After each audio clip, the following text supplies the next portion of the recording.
más de trabajo. Y siempre con buena actitud. Así es, como tiene que ser. Corresponde. Ajá. Es lo que corresponde, y sobre todo cuando tenemos tanta exigencia y demanda de nuestro público que nos está escribiendo, que nos está consultando sobre distintos temas y sobre todo los vinculados a orientación legal, asesoría, incluso psicológica, ¿no? Porque estamos abordando también esos temas. Bueno, y es impresionante, ¿no? Cómo recibimos correos de la gente del Cusco, de Puno, de Piura, de acá, la capital, y todos con necesidad de tener información concreta. Y bueno, y también viendo la diversidad que somos como país, ¿no? Tenemos a personas que están en zonas rurales, en zonas urbanas, que tienen algunos problemas, ya sean físicos, psicológicos, en fin. Sí, las familias también nos están viendo y creo que estamos haciendo un buen trabajo. Justamente antes de venir estaba viendo el correo en el celular y me están preguntando todo lo relacionado al CONADIS, es decir, las personas con discapacidad, cómo pueden inscribirse. Y me parece interesante porque hay un gran porcentaje de personas que de repente no están gozando de los beneficios que la ley les da, y me parece que podríamos hacer ese caso hoy. Me parece perfecto, porque justo hace unas semanas yo entrevisté a una funcionaria del programa Contigo, que es del Ministerio de Inclusión. Entonces, ahora hablar de CONADIS me parece perfecto. Claro, ¿quiénes pueden acceder al carnet y cuáles son los beneficios que te da? Y sobre todo el tema del certificado de discapacidad, ¿por qué hay que solicitarlo? ¿Y cuál es el paso a seguir para que las personas lo puedan hacer de una vez? Así es, y sobre todo en un país donde todavía tenemos muchas deudas con las personas con discapacidad, ¿no? Sí. Empezamos entonces, ¿me ayudas a buscar algún especialista? Empezamos entonces.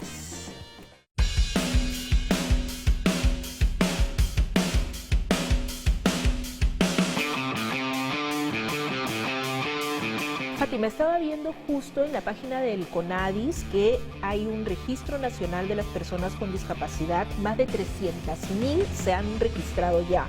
Entonces es importante hablar con alguien de esta área y me he contactado con Julio Lau Bartra. ¿Ya? Él es director de la Subdirección de Registros de CONADIS.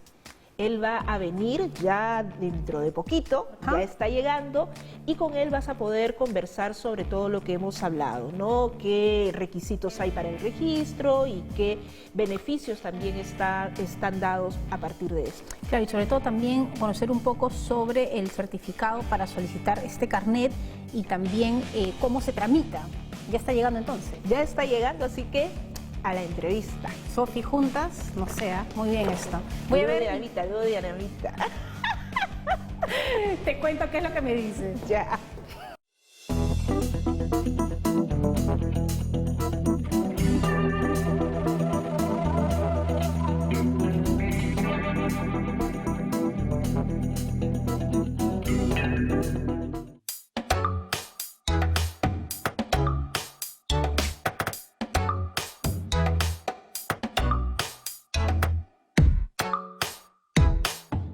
Me acompaña Julio Lau Bartra, él es director de la Subdirección de Registros de CONADIS, para conversar sobre la inscripción y todo lo que puede tener de beneficios una persona con discapacidad. Julio, bienvenido a Caso por Caso. Muchas gracias por la invitación. ¿Qué es el CONADIS? El CONADIS es un Consejo Nacional para la Integración de la Persona con Discapacidad. CONADIS no solamente actúa trabajando en esmero en el presente, ayudando, por ejemplo, con un caso social, sino que trabaja en las políticas del Estado, políticas públicas, y lo que busca es incluir a la persona con discapacidad en todo el ámbito de la vida y defender sus derechos. Más o menos en el Perú, ¿cuántas personas con discapacidad existen? Actualmente, según el Registro Nacional de la Persona con Discapacidad, 306.799 al 31 de julio.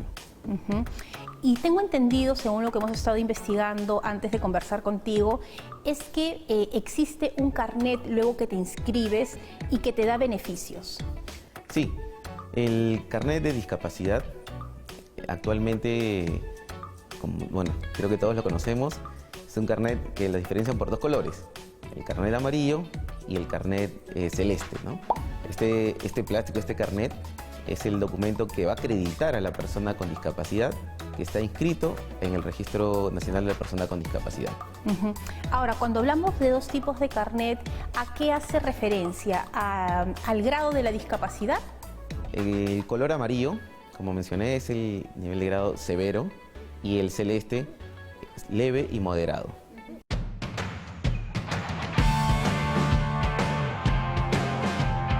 Vamos a hablar primero de este carnet celeste, que son casos de discapacidad leve o una discapacidad moderada. ¿Quiénes ingresan en este rubro y qué beneficios les da este carnet celeste? El carnet celeste, que es el documento que va a acreditar a la persona con discapacidad que tiene el nivel de grado leve y moderado, y puede tener los beneficios, los beneficios de ley, ¿no? Una persona puede tener su aparcamiento libre, distintivo vehicular, tiene, por ejemplo, descuentos en eventos públicos, y la persona también con discapacidad leve y moderado puede tener el porcentaje de 15% para postular en convocatorias públicas.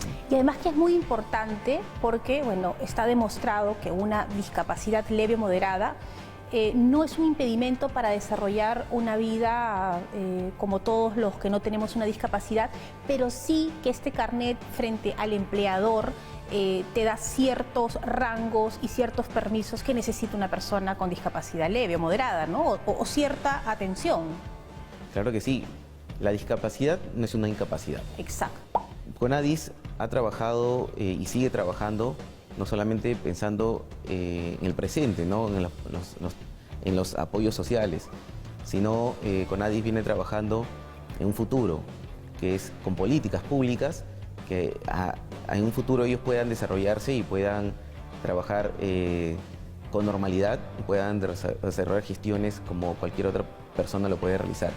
Un ejemplo, ¿no? La persona con discapacidad, con ajustes razonables o con ayudas biomecánicas, ellos pueden hacer las mismas gestiones que nosotros. Por supuesto, eso es cierto. Que la persona con discapacidad no es una persona incapaz, ¿no?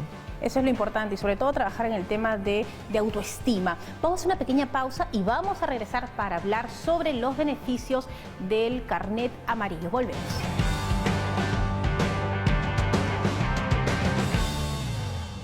El carnet amarillo es el carnet para las personas con discapacidad severa. Los beneficios que tienen, ellos pueden, por ejemplo, tener el beneficio del programa Contigo. Es un programa social que le da una pensión no contributiva bimensual, ¿no? De 300 soles.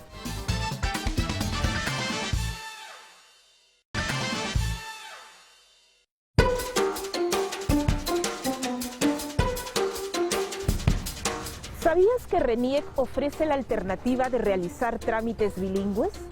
Este servicio se ha expandido a 830 oficinas a nivel nacional, permitiendo la inscripción de 203.145 actas en lenguas originarias, entre las que figuran actas de nacimiento, matrimonio y defunción.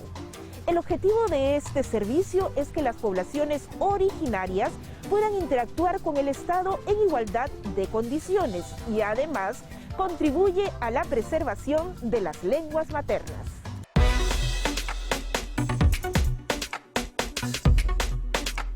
Seguimos conversando con Julio Lau Bartra. Él es director de la Subdirección de Registros de CONADIS. Y la pregunta que quedó pendiente era sobre los beneficios del carnet amarillo y quiénes acceden a él. El carnet amarillo es el carnet para las personas con discapacidad severa. Los beneficios que tienen, ellos pueden, por ejemplo, tener el beneficio del programa Contigo. Es un programa social que le da una pensión no contributiva bimensual, ¿no? De 300 soles.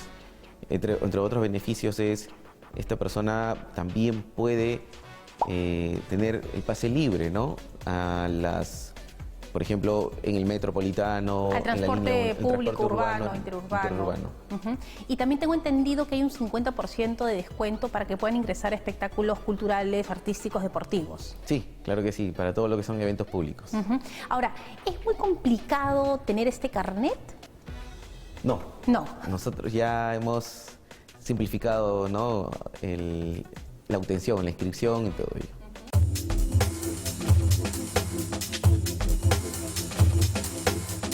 ¿Cuáles son esos primeros pasos que tiene que hacer una persona que nos está viendo y que quiere tramitar por primera vez su carnet de CONADIS? Lo pueden hacer por dos vías.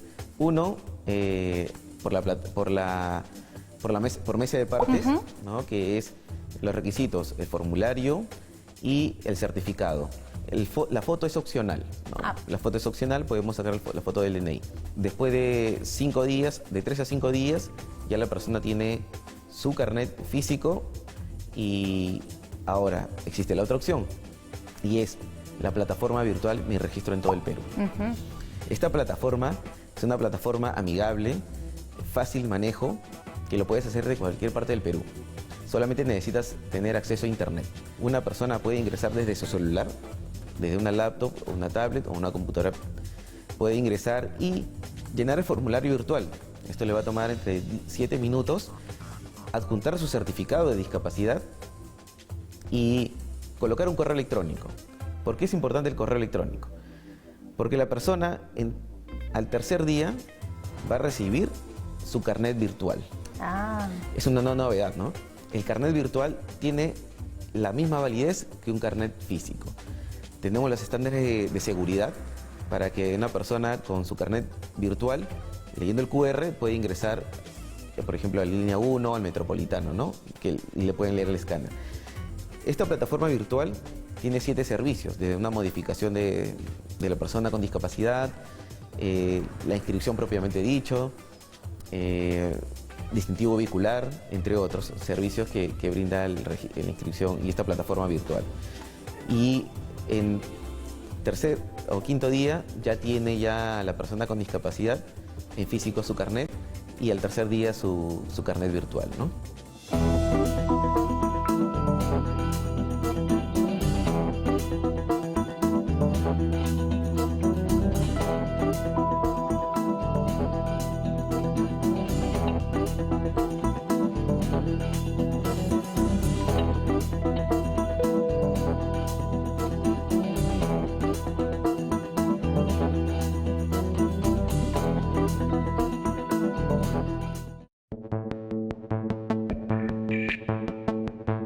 Vamos ahora con el paso a paso para la inscripción en el CONADIS. Paso 1. Ingresa a la web www.gov.pe/CONADIS. Luego ubica la opción Obtener carnet de inscripción en el registro de CONADIS y dale clic en Iniciar trámite. Paso 2. Te llevará a la plataforma virtual del Registro Nacional de la Persona con Discapacidad. Aquí selecciona la alternativa Inscripción. Lee con atención los requisitos y beneficios que esto conlleva. Si estás de acuerdo, dale a Aceptar. Paso 3. A continuación, debes proporcionar la información de la persona con discapacidad. Indica si tiene algún representante. Luego, haz clic en Siguiente. Paso 4. Proporciona los datos de contacto, es decir, el número de teléfono y correo electrónico. En la siguiente pestaña, llena los datos de tu domicilio. Paso 5. En esta casilla deberás adjuntar los archivos que te solicitan, tales como el certificado de discapacidad y tu fotografía. Luego selecciona la sede donde recogerás los documentos físicos. Recibirás un correo electrónico confirmando tu solicitud y finalmente debes esperar de 2 a 3 días para obtener una respuesta.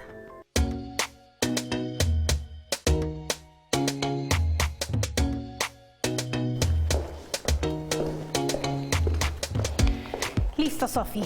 ¿Qué tal? ¿Cómo te ha ido?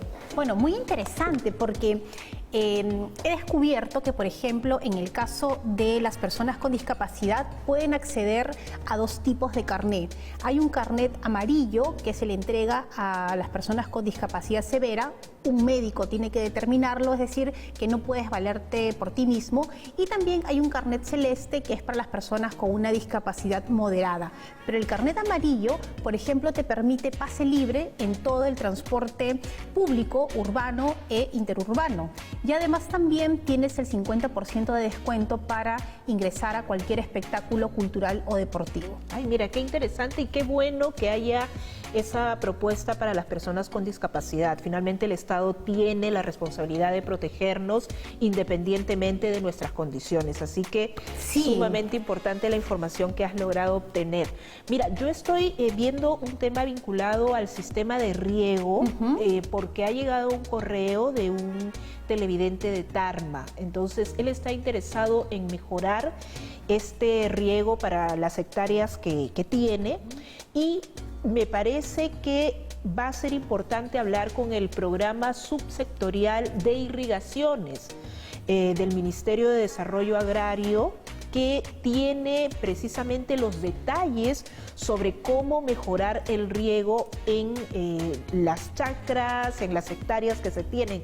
Yo recuerdo mucho, por ejemplo, cuando yo era niña, iba a Chincha y mis tíos eran agricultores, entonces ellos desde muy temprano tenían que ir a regar con sus botas, entonces todo era mucho más artesanal, ¿no? Entiendo que ahora tienen mejores posibilidades, ya no es necesario esas madrugadas tan complejas, difíciles, ¿no? Y hacerlo con tanto tiempo. Y entonces este es un tema que me interesa. ¿Qué te parece? Fundamental para la reactivación también económica, porque si apoyamos a todos nuestros agricultores, vamos a lograr que la economía se reactive, pero necesitan las herramientas y el agua es fundamental. Es un gran tema, Sofi. Así es, y además vamos a contribuir a mejorar el uso del agua, ¿no? Esto es importante en tiempos de cambio climático, donde tenemos que ser muy cuidadosos con nuestra naturaleza. Va a ser importante conversar al respecto. Entonces, mira, yo ya voy a la entrevista porque ya me comuniqué con el jefe de la subunidad gerencial. Él se llama Ernesto Helfot Castellanos. Entonces, él me está esperando y yo ya estoy saliendo. Muy bien, y yo acá justo voy a leer un mensaje que me ha llegado por Twitter, algo relacionado a la partida de nacimiento. Voy a ver cuál es la pregunta y también por ahí tenemos otro caso. Ok, nos vemos. Chao.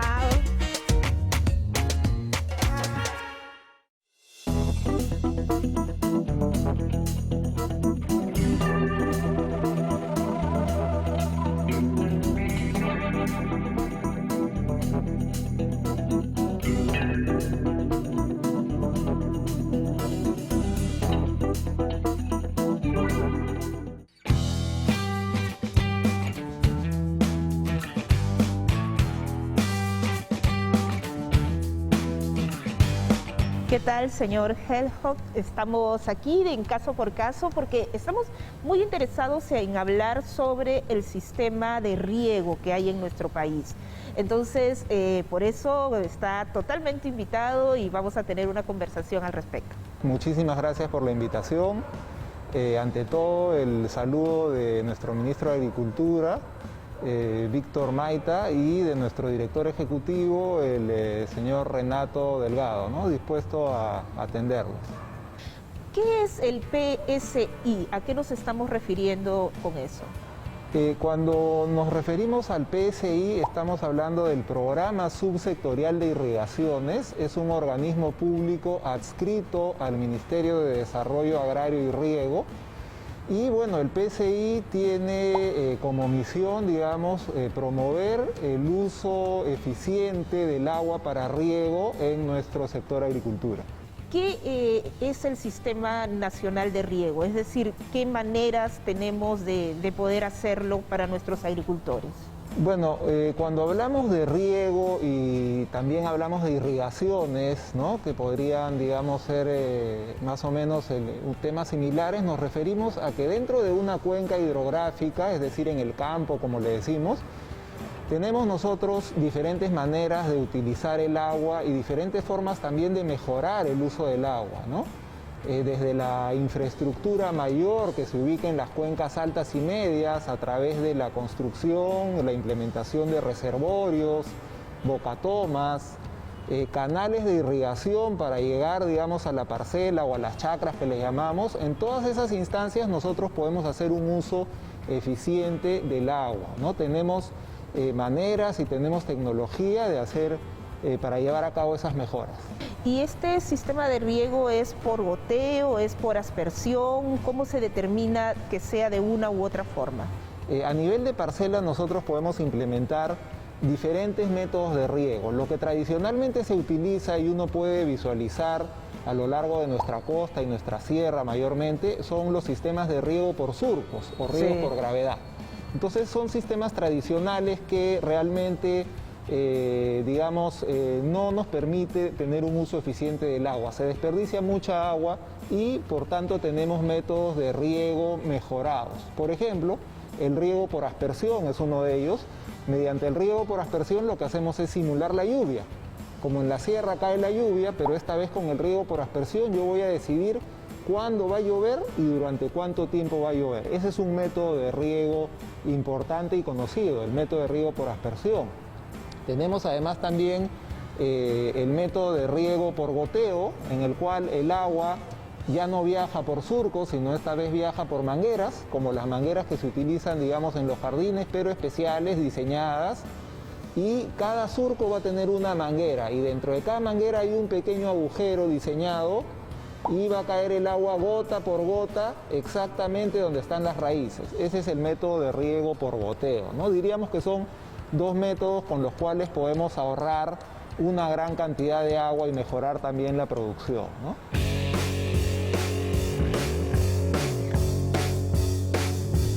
Y viendo estos sistemas de riego, ¿cuáles serían las diferencias que hay entre, por ejemplo, hacerlo en costa, en sierra? ¿Qué aspectos ustedes ven? Bueno, sí, efectivamente es una excelente pregunta porque en realidad tenemos algunas diferencias que considerar, ¿no? Para un sistema de riego tecnificado, llámese aspersión, goteo, el agua va a presión dentro de las tuberías, ya se elimina, digamos, la necesidad de utilizar acequias. Las acequias de riego ya no se utilizan, ahora se utilizan tuberías y el agua tiene que ir a presión.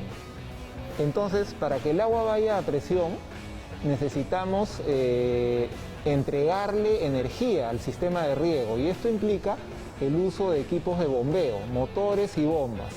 Entonces, la costa, sabemos, es un territorio donde la topografía es plana, prácticamente no tenemos mayores desniveles y necesitamos utilizar equipos de bombeo. En la sierra, por el contrario, tenemos una topografía accidentada que nos permite ubicar los reservorios, la fuente de agua en la parte alta y las parcelas de riego en la zona baja. En consecuencia, ese desnivel que existe entre la fuente de agua y los campos de cultivo me permite que el agua vaya por tubería a presión y ya no es necesario, ya no se hace necesario utilizar equipos de bombeo, ¿no? Esa es una ventaja desde el punto de vista de la inversión y también desde el punto de vista del costo de la energía, porque un sistema de riego presurizado en costa tiene que pagarse normalmente por energía eléctrica o combustible, ¿no? En la sierra normalmente procuramos que, como decimos, la fuente de agua esté arriba y con eso prescindimos de los equipos de bombeo. Muchas gracias, ingeniero. Es muy importante todo lo que estamos hablando. Vamos a ir a una pausa y volvemos con más información sobre el programa subsectorial de irrigación del Midagri. Pausa y volvemos. La ventaja principal de un sistema de riego es el ahorro de agua, esa es una muy importante, y otra muy importante también es la mejora de la producción y los rendimientos, porque imagínate que vamos a entregarle a la planta la cantidad de agua exacta día por día, en el caso de riego por goteo, programado de acuerdo a sus necesidades, solamente a nivel de raíces.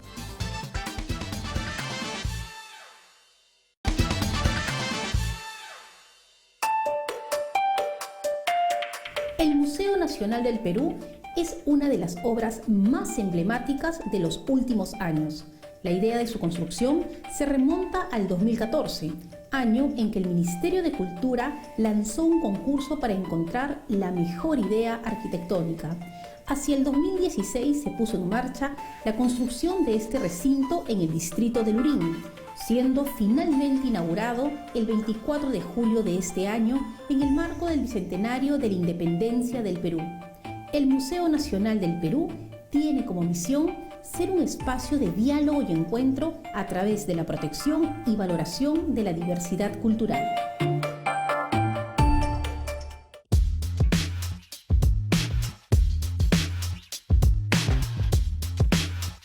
Seguimos aquí en Caso por Caso, estamos hablando con el jefe de la subunidad gerencial del PSI del Minagri. ¿Cómo está? Nuevamente con usted.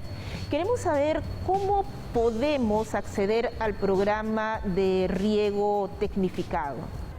Bueno, para acceder a nuestro programa de incentivos, porque tenemos incentivos para implementar proyectos de riego, lo principal es tener en cuenta que trabajamos en base a la ley 28585 y su reglamento, que es la ley del riego tecnificado.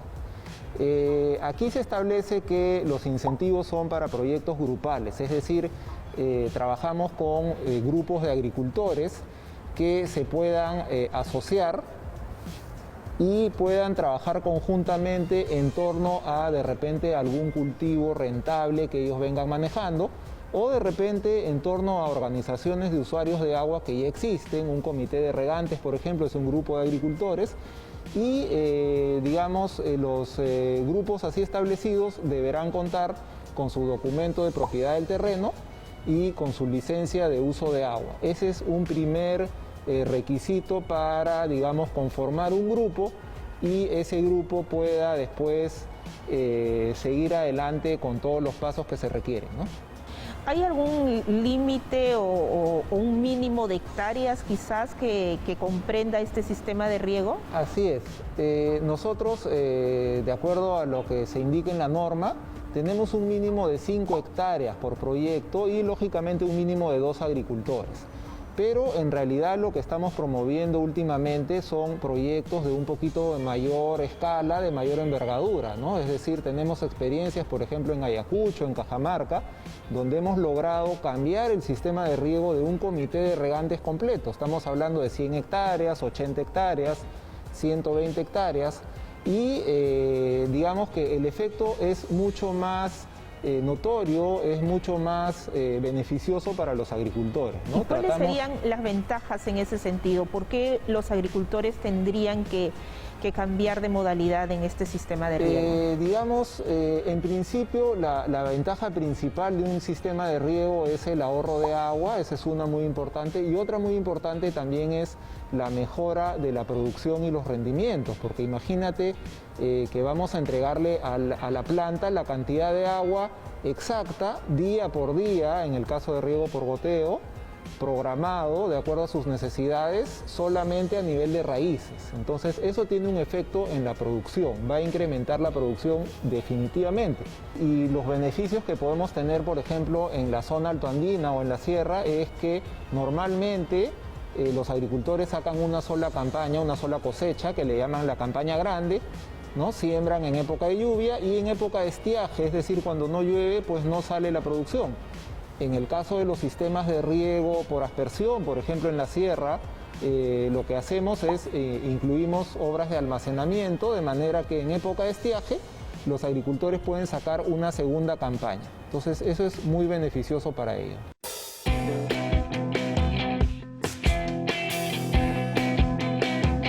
¿El sistema de riego aplica para distintos productos y no hay problema con eso? Es correcto, es correcto. Cualquier cultivo puede ser regado con un método de riego tecnificado. Hay algunos que se adaptan mejor a aspersión, como son, por ejemplo, cultivos que le llamamos en campo abierto, es decir, pastos, alfalfa o de repente cultivos que se siembran al voleo, ¿no? Trigo, cebada. Y hay otros cultivos que se adaptan mejor a los sistemas de riego por goteo o microaspersión, que también es otro método que se puede utilizar. ¿Es muy costoso? Bueno, en realidad sí se requiere pues de una inversión importante. Digamos, nosotros felizmente con este programa de incentivos tenemos disponibles algunos recursos que anualmente nos asignan y hacemos la selección de los mejores proyectos y financiamos, digamos, tenemos estos incentivos, ¿no? Cabe señalar que de acuerdo a la norma, a la ley del riego tecnificado, los agricultores deben cumplir con una contrapartida. Ese es un punto importante, ¿no? Ellos deben cumplir con una contrapartida económica, si bien es cierto, es hasta simbólico, pero está establecido dentro de la norma, ¿no? Esa contrapartida puede llegar de repente hasta un 5% o 10% del total de la inversión. Entonces, si los agricultores que nos están viendo están interesados, pueden ingresar a la página del Midagri, seguramente para tener más información y poder incorporarse en este sistema. Es correcto, ¿no? Nos pueden visitar en la página web del PSI, en las redes sociales, estamos en Facebook, en Instagram, en Twitter, tenemos toda la información y bueno, además de ello tenemos también oficinas zonales a nivel nacional. Muchas gracias, ingeniero, por haber estado en Caso por Caso. De nada.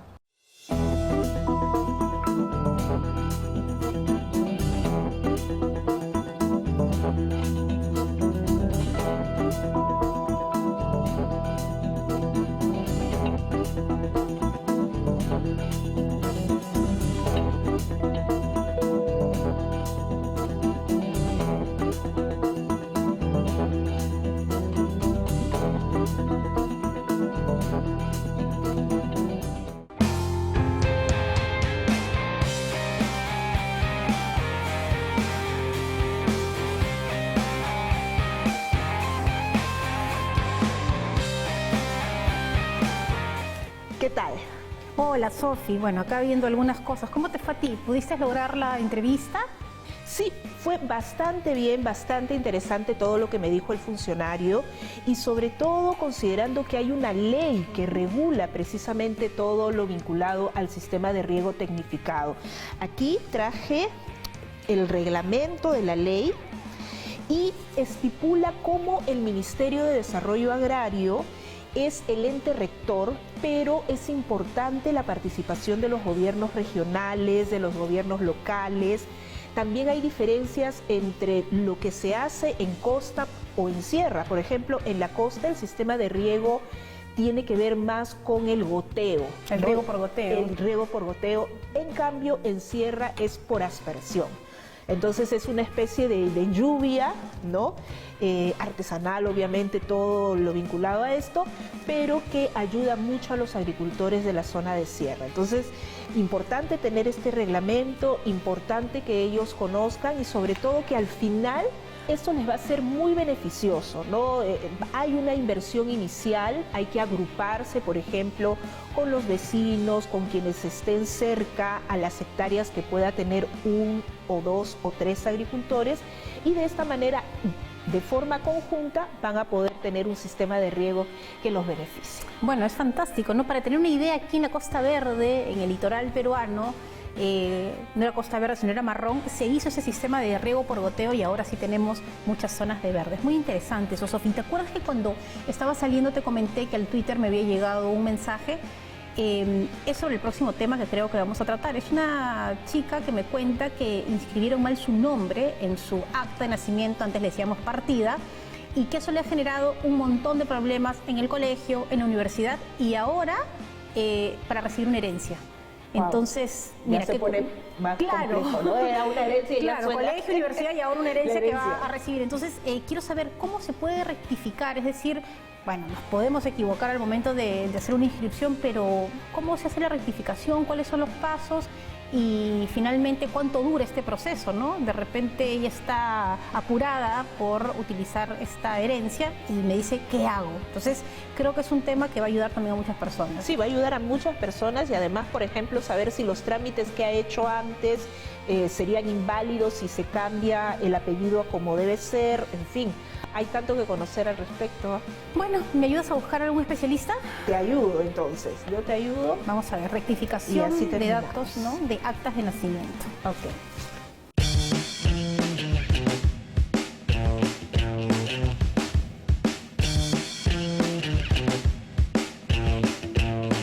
Sofi, un dato que no te dije es que este tuit lo recibí desde Huancayo.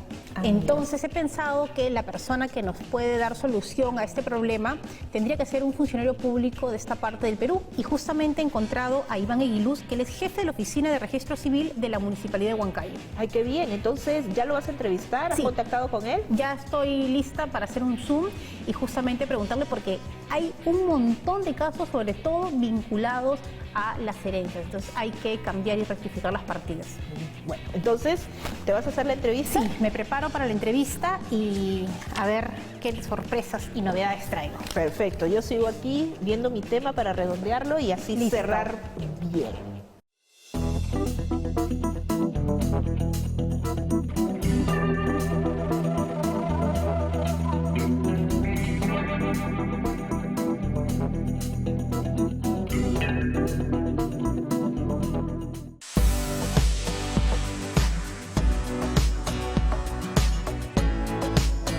Ahora sí vamos a conversar con un especialista sobre la rectificación de datos en una acta de nacimiento y ya me encuentro conectada con Iván Eguiluz. Él es jefe de la Oficina de Registro Civil de la Municipalidad de Huancayo. Iván, bienvenido a Caso por Caso. ¿Cómo estás? Hola Fátima, qué gusto escucharte, bueno, poder vernos de esta forma digital. Justamente estábamos buscando un especialista del tema, pero también que estuviera en la zona del caso que nos presentaron. Y hay muchas preguntas sobre este tema. ¿Cuál es lo más común que ven ustedes en el tema de inscribir a un niño con los nombres y apellidos? ¿Cuáles son los errores más comunes? Es común ver errores ahorita en las actas de nacimiento, ¿no? Las actas de nacimiento son documentos muy importantes para cualquier trámite que requiera, para inscribirse en la universidad, para casarse o para hacer una sucesión intestada. El error más común que nosotros podemos encontrar es la omisión de algún apellido, algún prenombre de los padres o de repente la diferencia de un nombre en la mamá. Es lo más común que nosotros vemos aquí en la municipalidad, por ejemplo. Entonces podemos hablar que hay un error vinculado a la omisión, otro error que está vinculado de repente a los datos mal consignados y también a lo que es una alteración, ¿no? Que no se puede leer lo que se ha escrito. Ahora, tú nos mencionabas que luego se dan problemas a la hora que esta persona es adulta. Por ejemplo, con herencias, por ejemplo, al momento de casarte, con la matrícula del colegio. ¿Qué es lo que pasa cuando llega este niño, por ejemplo, a una escuela?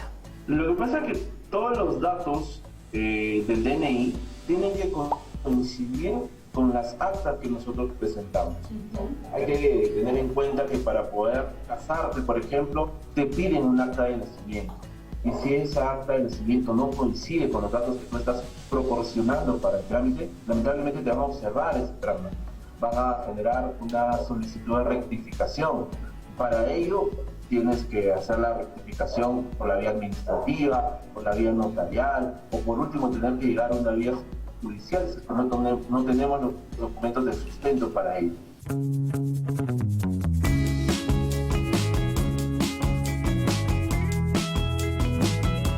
Si una persona quiere rectificar los datos de partida de la manera fácil, es la vía, según entiendo, administrativa. ¿Cuáles son esos pasos a seguir? Así es, la vía administrativa son por dos medios. Por una omisión o por un error que se ha registrado al momento de inscribir el acta de nacimiento. Es la vía más fácil. Para ello, la primera vía por una omisión es verificar en el acta que el dato omitido se encuentra en la misma. Es el trámite más sencillo que pueden realizar en un municipio. El trámite le demora entre 2 a 3 días. Es sencillísimo, se saca una resolución y el titular no necesita hacer mayor trámite. El segundo es la rectificación por un error que se haya registrado en el acta. Para ello, sí, el usuario o el titular de esta acta tiene que presentar documentos de sustento para ello, como por ejemplo las actas de nacimiento de los papás, las actas de matrimonio de ellos. O sea, ellos tienen que demostrar el error o la omisión que se ha registrado en los datos de los papás, ¿no? Digamos ese ejemplo.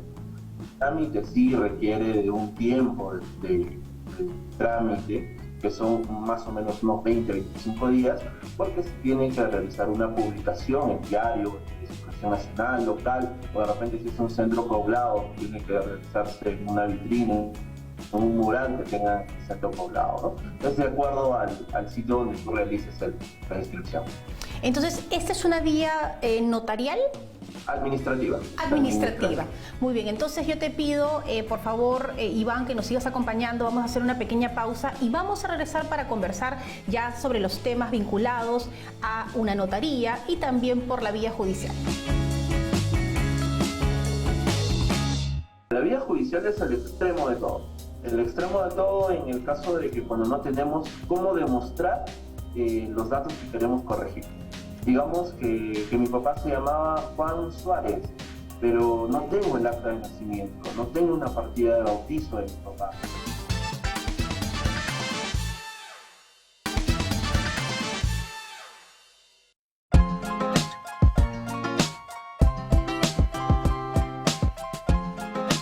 Seguimos conversando con Iván Eguiluz sobre las rectificaciones de las actas de nacimiento y nos habíamos quedado en la vía administrativa.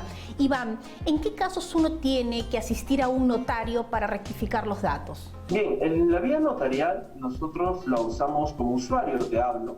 Lo usamos cuando estamos lejos de la municipalidad que ha sido registrada en nuestra acta. El tema administrativo y el tema notarial es muy similar.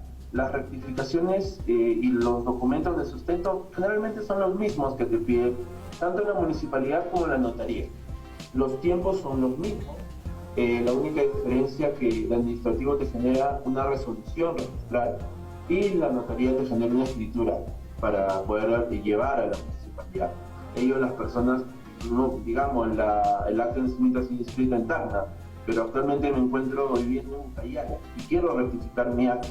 Entonces me acerco a una notaría, solicito ante el notario la rectificación con los documentos que tenga de sustento y el notario igual genera el expediente, genera los avisos registrales y al final de los 30 días, lo que sí demora un notario es 30 días, se genera una escritura pública que va a ser llevada a la municipalidad para poder hacer una anotación en el acta correspondiente del titular. Ahora, ¿alguno de estos procedimientos se pueden hacer por la vía digital o es necesario la presencia de la persona que está haciendo la rectificación de datos? Mira, en esta época que estamos viviendo, prácticamente todas las instituciones cuentan ya con mesa de partes virtuales, lo cual les facilita el trámite, la presentación de estos documentos. Obviamente hay que tener en cuenta que cada municipalidad tiene un TUPA, tiene un texto único de trámite. Algunos tienen costo, otros son gratuitos, bueno, eso ya depende de cada municipio. Te comento que aquí en Huancayo, por ejemplo, tiene un costo de 30 nuevos soles la inscripción de las actas notariales. En otros municipios tienen 15, 20, son diferentes, claro. Algunos son gratuitos. ¿Y en qué casos, Iván, ya nos tenemos que ir a la vía judicial? Claro, la vía judicial es el extremo de todo. El extremo de todo en el caso de que cuando no tenemos cómo demostrar los datos que queremos corregir. Digamos que mi papá se llamaba Juan Suárez, pero no tengo el acta de nacimiento, no tengo una partida de bautizo de mi papá, no tengo un acta de matrimonio, cómo sustentar que se han omitido sus prenombres y apellidos. Entonces, solamente tengo una copia del DNI de mi padre que ha fallecido. No tengo otro documento más, o un título universitario, no sé, cualquier tipo de documento que genere la identidad. Para ello ya tendríamos que irnos a la vía judicial y demostrarle al juez que los datos de mi padre eran estos, ¿no? Ahora, hay mucha confusión y a veces uno dice, pero ¿por qué tengo que ir a la municipalidad o tengo que ir a RENIEC? ¿Dónde hago este trámite y en qué casos es la municipalidad? Hay mucha confusión, la verdad, a la hora que hemos estado investigando este caso y no sé si nos podrías aclarar ese panorama. En provincia, los encargados de llevar la oficina de registro civil son las mismas municipalidades. Entonces ellos mantienen sus libros registrales, ellos mantienen la emisión de estos documentos. RENIEC utiliza Lima, por ejemplo, como una oficina incorporada, utiliza Huancavelica, utiliza algunas instituciones de Cusco, si es que mal no me equivoco, pero son muy pocas esas municipalidades que pueden emitir RENIEC, las actas de nacimiento inscritas en otro lugar del Perú. Finalmente, Iván, ¿por qué debemos de rectificar los datos que se encuentran erróneos en nuestras actas de nacimiento? Uno no está libre de lágrimas en esta época de pandemia y todo lo que estamos viviendo. Se pierden a los padres, se pierden a los hermanos, y cuando queremos hacer una sucesión o queremos dejar algo para los niños y las actas están mal, en ese momento te quedas con los brazos cruzados y sin poder realizar cualquier documento, ya sea notarial, administrativo, como te decía, hasta para poder casarse. Hay que tener en cuenta que no todas las actas de nuestros papás, de nuestros abuelos, están en el lugar que ellos nos han dicho. Entonces hay que tener nuestras actas al día para no tener ningún problema en cualquier trámite que queramos hacer.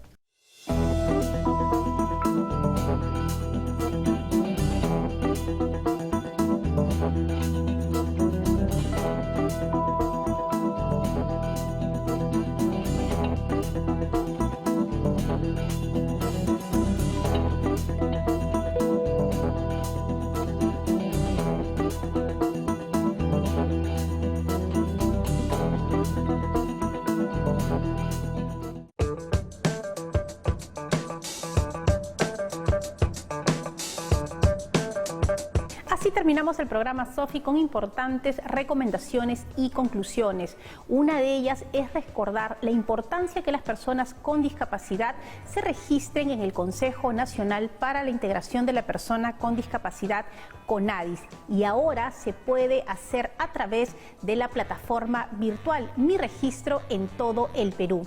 Uno puede acceder a esta página y puede hacer alguna inscripción, una modificación o de repente un cambio de carnet.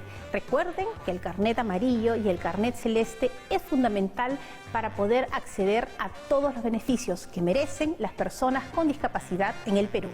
Y recordemos que tenemos la Ley 28585, que es la ley que crea el programa de riego tecnificado y su reglamento, que permite esta ley que los agricultores planteen el uso racional del agua y mejoren su productividad.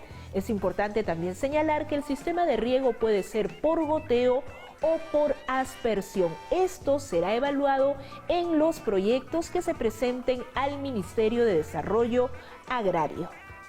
Y recuerden que también es muy importante rectificar algún dato errado en nuestras actas de nacimiento. Es un tema muy común el equivocarse al inscribir a un niño en el nombre o el apellido. Sin embargo, es fundamental a tiempo hacer la rectificación.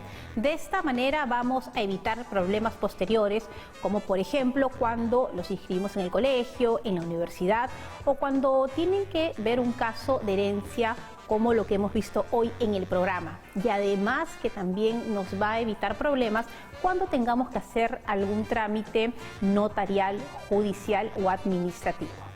Y ya saben, nos pueden escribir a casoporcaso@irtp.gov.pe. Estaremos atentísimos a recibir sus consultas. Y como siempre, nosotros nos vemos en la próxima edición de Caso por Caso. ¡Chao!